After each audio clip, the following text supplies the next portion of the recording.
आप सभी को मेरा नमस्कार। आज हम बात करने जा रहे हैं मानवतावादी अनुभववादी चिकित्सा की।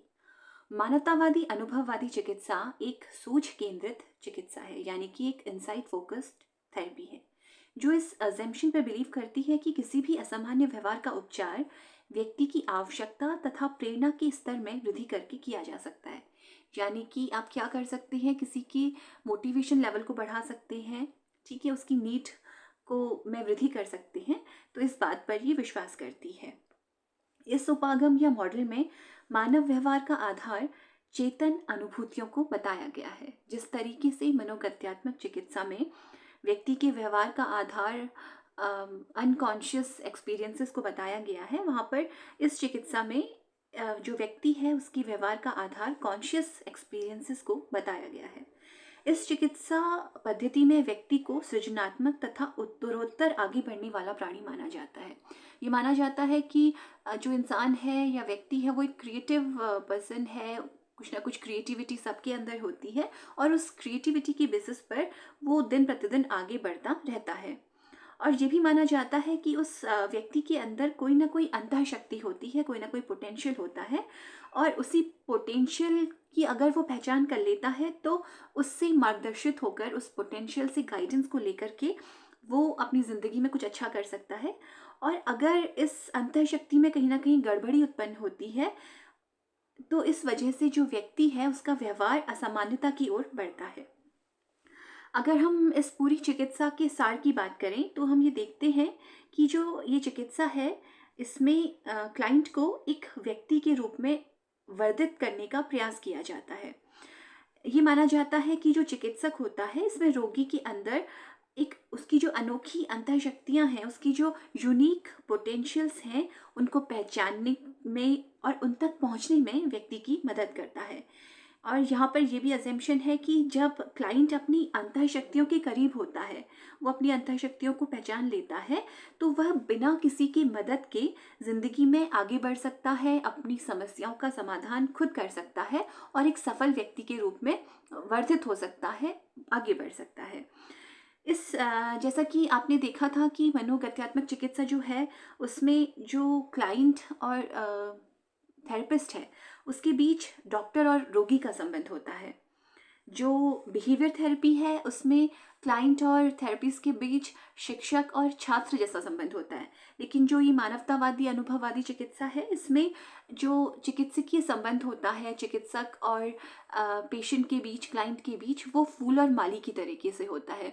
जिस तरीके से एक माली अपने बगीचे में लगे हर फूल का बड़ी खूबसूरती से ख्याल रखता है, उसके वर्धन का ख्याल रखता है, उसके विकास का ख्याल रखता है कि किस तरीके से एक फूल को उन्नत बनाया जा सकता है, उसे कितने पानी की ज़रूरत होगी, कितनी धूप की ज़रूरत होगी, तो उसी प्रकार से यहाँ पर जो चिकित्सक है उसका रोल भी अपने पेशेंट के संग इसी तरीके का होता है। इसे आप इस तरीके से समझ सकते हैं कि मान लीजिए आपने एक बहुत छोटा सा पौधा लगाया एक गमले में, और उसके बाद थोड़ा सा आंधी तूफान आ गया और आपका जो पौधा है वो थोड़ा सा झुक गया और उसने अपनी जड़ों को, उसकी जड़ें कमज़ोर हो गई। तो आप क्या करते हैं, आप एक छोटी सी डंडी लेते हैं, उस गमले में लगा देते हैं और उस पौधे को उस डंडी के सहारे से क्या करते हैं, आप खड़ा कर देते हैं। और कुछ दिन में आप देखते हैं कि वो पौधा जो झुक गया था, जो सूखने लगा था, वो वापस हरा होने लगता है, वो अपनी जड़ों को वापस पकड़ लेता है और फिर उसको उस डंडी की आवश्यकता नहीं होती जो आपने उसको सहारा देने के लिए लगाई थी।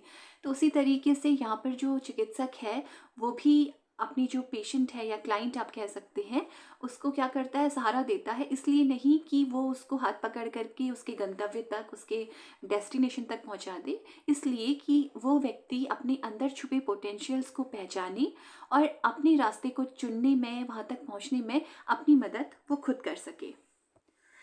इस तरह की चिकित्सा की जो सारभूत कल्पना है वो ये होती है कि क्लाइंट की बीती अनुभूतियाँ यानी कि पास्ट एक्सपीरियंसेस को हम परिवर्तित नहीं कर सकते। जैसा कि मनोगत्यात्मक चिकित्सा में जो सारा फोकस है वो हमारे पास्ट एक्सपीरियंसेस पे दिया जाता है, लेकिन यहाँ पर ये जो चिकित्सा ये मानती है कि जो पास्ट एक्सपीरियंसेस हैं उनको हम चेंज नहीं कर सकते और उसका इतना इफ़ेक्ट हमारे फ्यूचर पर नहीं पड़ता है। यहाँ पर जो मेन फोकस किया जाता है वो हमारे प्रेजेंट पे किया जाता है। ये माना जाता है कि जो हमारा प्रेजेंट है वो हमारे लिए बहुत इम्पॉर्टेंट है। तो जो चिकित्सकीय संबंध की हम बात करते हैं, थेरेप्यूटिक रिलेशनशिप की बात करते हैं, उसमें जो इमीडिएट एक्सपीरियंसेस हैं, तात्कालिक अनुभूतियाँ हैं, उनको काफ़ी महत्वपूर्ण इस चिकित्सा में माना जाता है। मानवतावादी अनुभववादी चिकित्सा के अंदर बहुत सारी चिकित्साएं आती हैं, जैसे कि क्लाइंट सेंटर्ड थेरेपी आती है, गेस्ट्रॉल थेरेपी आती है, लोगोथेरेपी की हम बात करते हैं इसके अंतर्गत, और हम बात करते हैं एक्जिस्टेंशियल थेरेपी की। तो सबसे पहले आज हम बात करेंगे क्लाइंट सेंटर्ड थेरेपी की, और धीरे धीरे अगली वीडियोस में हम बाकी चिकित्सा पद्धतियों की, बाकी जो थेरेपीज़ हैं उनकी जो टेक्निक्स हैं उन पर हम बात करेंगे। तो आज सबसे पहले हम बात करने जा रहे हैं क्लाइंट सेंटर्ड थेरेपी की। जो क्लाइंट सेंटर्ड थेरेपी है, इसका प्रतिपादन कार्ल रोजर्स ने 1940 के दशक में किया था, और इस थेरेपी को बहुत सारे नामों से जाना जाता है। आप इसे क्लाइंट सेंटर्ड थेरेपी तो कहते ही हैं, साथ ही साथ आप इसे पर्सन सेंटर्ड थेरेपी भी कहते हैं, और इसके अलावा इसे अनिर्देशित चिकित्सा, नॉन डायरेक्टिव थेरेपी भी कहा जाता है। जो रोजर्स थे, उन्होंने अपनी चिकित्सा विधि में क्लाइंट तथा चिकित्सक के लिए, मतलब जो रोगी है उसके लिए क्लाइंट, और जो चिकित्सक है उसके लिए थेरेपिस्ट वर्ड को यूज़ ना करके काउंसलर शब्द का प्रयोग किया है। जो रोजर्स थे वो फ्रॉइड के दो विचारों से सहमत नहीं थे। उन्होंने उनके दो विचारों को अस्वीकृत कर दिया था। पहला, जो फ्रॉइड का अविवेकी मूल प्रवृत्ति, यानी कि इरेशनल इंस्टिंक्ट वाला जो थॉट था, कि जो फ्रॉइड का मानना था कि जो हमारे इरेशनल इंस्टिंक्ट होते हैं उससे हमारा जो व्यवहार है वो प्रभावित होता है, इस विचार को रोजर्स ने असहमत कर दिया था, अस्वीकार कर दिया था। दूसरा, चिकित्सकीय प्रक्रिया में चिकित्सक को एक निर्देशक, व्याख्याता तथा जांचकर्ता के रूप में कार्य करना होता है। ऐसा जो रोजर्स थे उन्होंने इसको स्वीकार नहीं किया था, उन्होंने इस बात को भी अस्वीकृत कर दिया था। रोजर्स का मत था कि चिकित्सा एक प्रक्रिया होती है, ना कि विभिन्न प्रविधियों का एक सेट होता है। इनका मत था कि चिकित्सक क्लाइंट की समस्या का समाधान मात्र उन्हें कुछ कहकर, कुछ पढ़कर नहीं कर सकते। रोजर्स का ये भी कहना था कि जो चिकित्सा है एक वास्तविक प्रक्रिया है। ये जो अगर और तब, इफ देन से प्रारंभ होती है, इसका मतलब ये हुआ कि यहाँ पर मान्यता ये होती है कि अगर चिकित्सक द्वारा सही परिस्थिति उत्पन्न की जाती है, तब क्लाइंट अपने आप अपने व्यवहार में परिवर्तन कर लेता है, और उसका जो वर्धन है या विकास है वो अच्छी तरीके से हो सकता है। कार्ल रोजर्स का मानना है कि व्यक्ति को उनके प्रत्यक्षण तथा भावों के आधार पर सही ढंग से पहचाना जा सकता है। रोजर्स ये भी कहते हैं कि स्वस्थ लोग अपने व्यवहार से पूर्णतः अवगत होते हैं। स्वस्थ लोग जन्मजात रूप से उत्तम एवं प्रभावी होते हैं। स्वस्थ लोग उद्देश्यपूर्ण तथा लक्ष्य निर्देशित होते हैं, यानी कि वो पर्पसिव होंगे और गोल डायरेक्टेड होंगे। चिकित्सक को क्लाइंट के लिए घटनाओं में जोड़ तोड़ करके उसे अनुरूप नहीं बनाना चाहिए, बल्कि वैसी अवस्था उत्पन्न करनी चाहिए कि जो क्लाइंट है वो स्वतंत्र होकर कोई निर्णय ले सके। ये भी रोजर्स का मानना था। तो ये जो चिकित्सा है इस बात पर बिलीव करती है कि आप किसी पेशेंट को इस काबिल बनाइए कि वो अपनी ज़िंदगी के फैसले खुद ले सके, निर्णय खुद ले सके, स्वतंत्र होकर अपनी ज़िंदगी के लिए वो कार्य कर सके, अपनी ज़िंदगी के फैसले वो स्वतंत्र रूप से ले सके। और इन्हीं जो अजम्पशंस हैं, ये पूर्व कल्पनाएं हैं, इन्हीं के आधार पर इस चिकित्सा प्रक्रिया को संचालित किया जाता है। क्लाइंट सेंटर्ड थेरेपी का जो एम होता है, जो मोटिव होता है, वो क्लाइंट में ऐसी नई अनुभूतियों को पैदा करना होता है जिससे उसका जो वर्धन है या उसका जो विकास है वो सही तरीके से हो सके। इस चिकित्सा प्रक्रिया में चिकित्सक क्लाइंट की व्यक्त इच्छाओं एवं भावनाओं के प्रति इस ढंग से अनुक्रिया करता है जो योग्य एवं उत्कर्ष अवस्थाओं की उत्पत्ति में बाधक नहीं होती। चिकित्सा प्रक्रिया में चिकित्सक क्लाइंट को जैसा वह वर्तमान में है उसी रूप में पूर्णतः स्वीकार करता है। इस चिकित्सा में चिकित्सक क्लाइंट को एक व्यक्ति के रूप में स्वीकार करने का कार्य भी करता है। इस चिकित्सा में जो चिकित्सक है और जो क्लाइंट है, यानी कि जो काउंसलर है और क्लाइंट है, उसके बीच ऐसी इंटरपर्सनल रिलेशनशिप को उत्पन्न किया जाता है जिसका प्रयोग फिर ये माना जाता है कि जो व्यक्ति है वो अपने पर्सनल ग्रोथ के लिए अपने भविष्य में आगे भी कर सके। रोजर्स के अनुसार ये माना गया कि जो ये ग्रोथ इन्हेंसिंग रिलेशनशिप होता है एक काउंसलर और एक क्लाइंट के बीच, उसमें जो काउंसलर है उसमें 3 गुणों का होना बहुत ज़रूरी होता है। पहला होता है अनकंडीशनल पॉजिटिव रिगार्ड, दूसरा एम्पैथी और तीसरा कंग्यूरेंस, यानी कि बिना शर्त के धनात्मक सम्मान, परानुभूति और संगतता, इन 3 गुणों का होना ज़रूरी माना गया है। सबसे पहले हम बात करेंगे शर्तहीन धनात्मक सम्मान की। रोजर्स की जो चिकित्सा पद्धति है, इसमें जो चिकित्सा है उसमें जो चिकित्सक को ये शर्तहीन धनात्मक सम्मान दिखाना होता है, और ये माना जाता है कि जो ये अनकंडीशनल पॉजिटिव रिगार्ड है वो चिकित्सा की सफलता के लिए बहुत ज़्यादा आवश्यक है, ज़रूरी है। इस तरीके की मनोवृत्ति अगर चिकित्सक के अंदर होती है तो वो 3 तरीके से काम करती है। पहला ये कि चिकित्सक क्लाइंट पर एक व्यक्ति के रूप में ध्यान देता है, ध्यान केंद्रित करता है, उसकी केयर करता है। दूसरा, चिकित्सक उन्हें एक्सेप्ट करता है, यानी कि वो जैसे हैं उन्हें उसी रूप में स्वीकार करता है। तीसरा, चिकित्सक क्लाइंट के परिवर्तन की क्षमता में विश्वास रखता है, ये मानता है कि उसके बिहेवियर में चेंजेस हो सकते हैं, परिवर्तन हो सकते हैं, और इस विश्वास के साथ ही चिकित्सक आगे बढ़ता है। इसके बाद रोजर्स ने बात करी थी परानुभूति की, एम्पैथी की।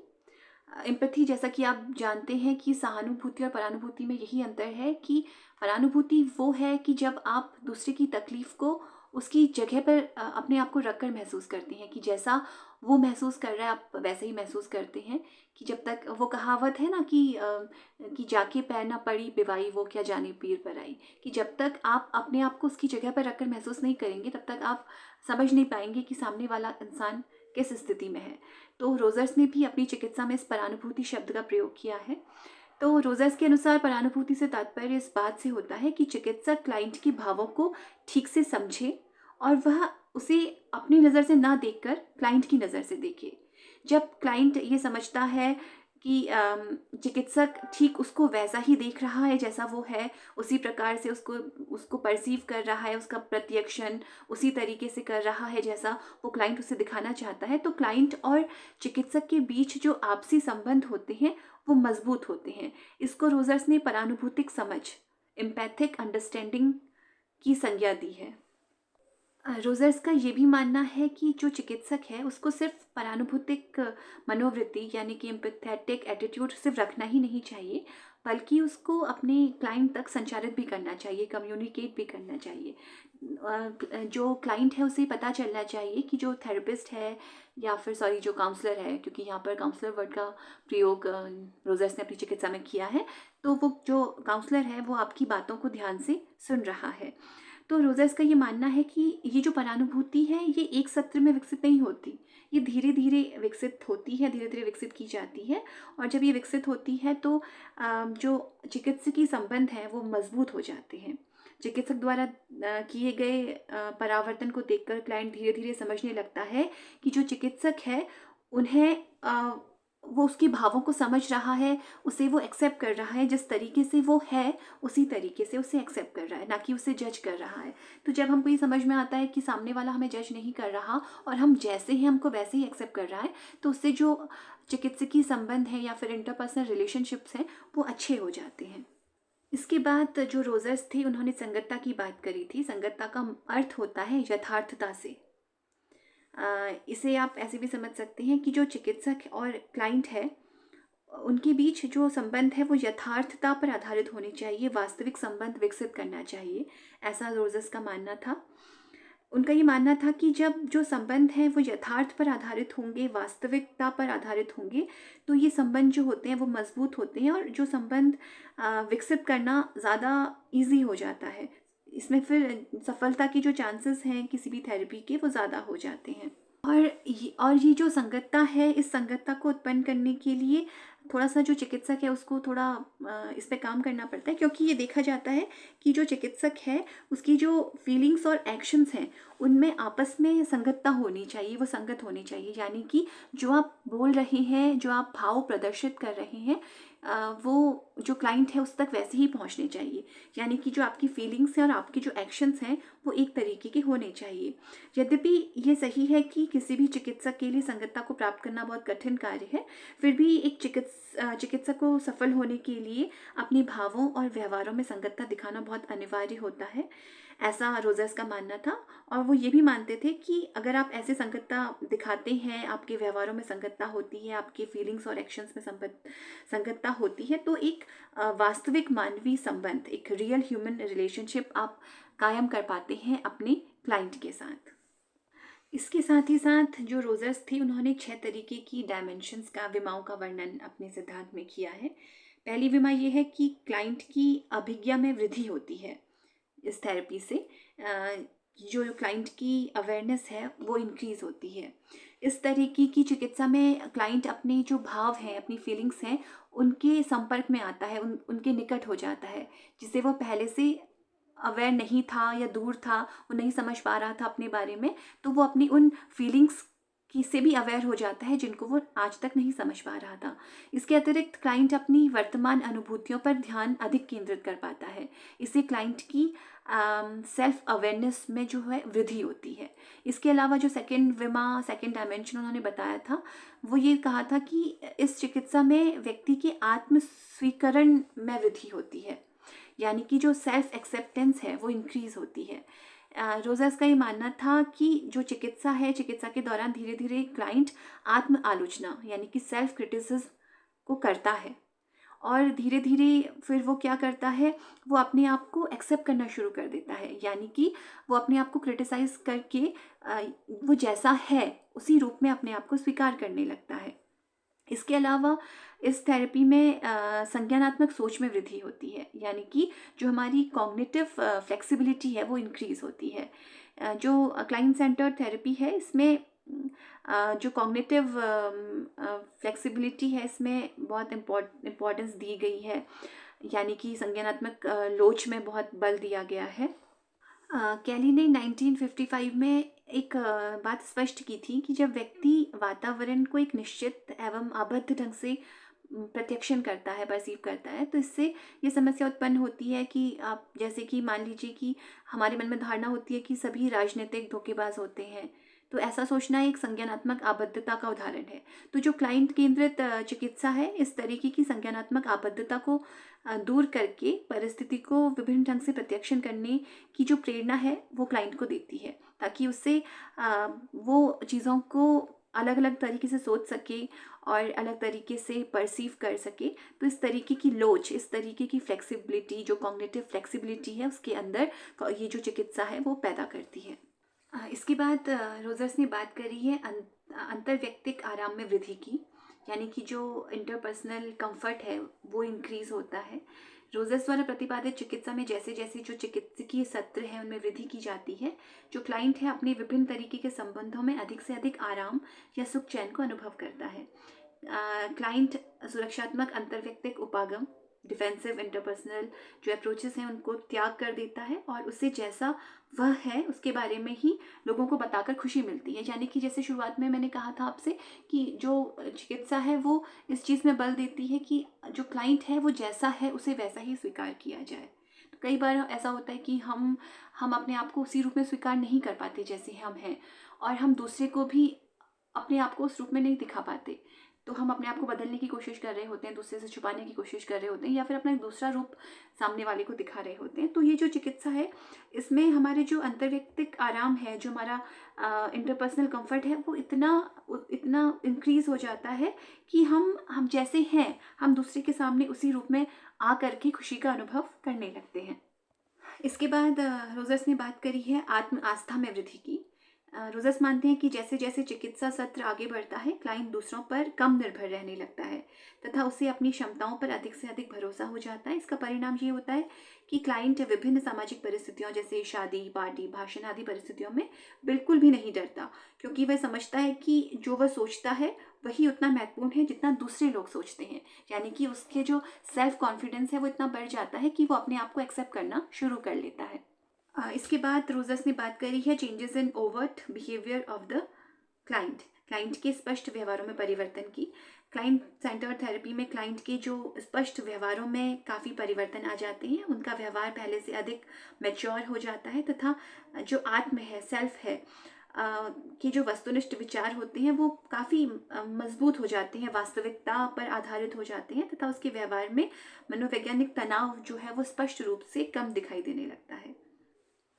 और ऐसा अचानक नहीं होता, इसमें काफ़ी सत्र लग जाते हैं और धीरे धीरे कई जो चिकित्सकीय सत्र होते हैं उसके बाद ये चिकित्सा जो है वो अपना काम करती है और इंसान की जो व्यवहार है उसमें धीरे धीरे परिवर्तन होते हैं। ये थी रोजर्स की person centre therapy, client centre therapy या फिर क्लाइंट केंद्रित चिकित्सा। और नेक्स्ट वीडियो में हम बात करेंगे गेस्टोल थेरेपी की। तब तक के लिए नमस्कार।